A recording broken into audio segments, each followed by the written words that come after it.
हाले में नेटफ्लिक्स पर एक डॉक्यूमेंट्री फिल्म बहुत विवादित भ रहल अछि। मुदा पहिनहु कएटा विवाद झेलने अइ, लेकिन एहि बेर मामला किछु बेसिए गंभीर भ गेल छै। यहाँ तक कि ओ कोर्ट आ लीगल नोटिस तक पहुँच गेल छै एहि बेर के मामला। एकटा बड़का प्रोडक्शन हाउस 5 करोड़ के क्षतिपूर्ति के मांग केने अछि। पोर साल 2024 नवंबर में आयल डॉक्यूमेंट्री फिल्म जेकर नाम छल नयनतारा बियॉन्ड द फेरीटेल कहि कऽ। ओ फिल्म छलै साउथ एक्ट्रेस नयनतारा पर बेस्ड, लेकिन ओ फिल्म में किया अखनो विवादित, मतलब किछु कॉन्ट्रोवर्सी सब ओहि पर भऽ रहल छै।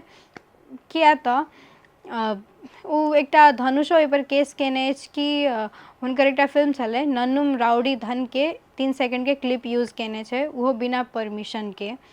अब नयनतारा उ तऽ कहे धनुष के कहनाम कि बिना परमिशन के यूज केने छै, मुदा नयनतारा कहै छथिन कि हम परमिशन लेने छली, लेकिन हुनकर धनुष के जे टीम छै से कहि रहल छै कि उ बिना परमिशन के यूज कैल गेल छै। आब तहिना आब चंद्रमुखी फिल्म के सेहो एकटा फुटेज के यूज कैल गेल छै ओहिमे। आब ओही के एकटा अधिकारी कंपनी एपी इंटरनेशनल आब ओहि पर डॉक्यूमेंट्री पर 5 करोड़ के क्षतिपूर्ति के मांग केने अछि।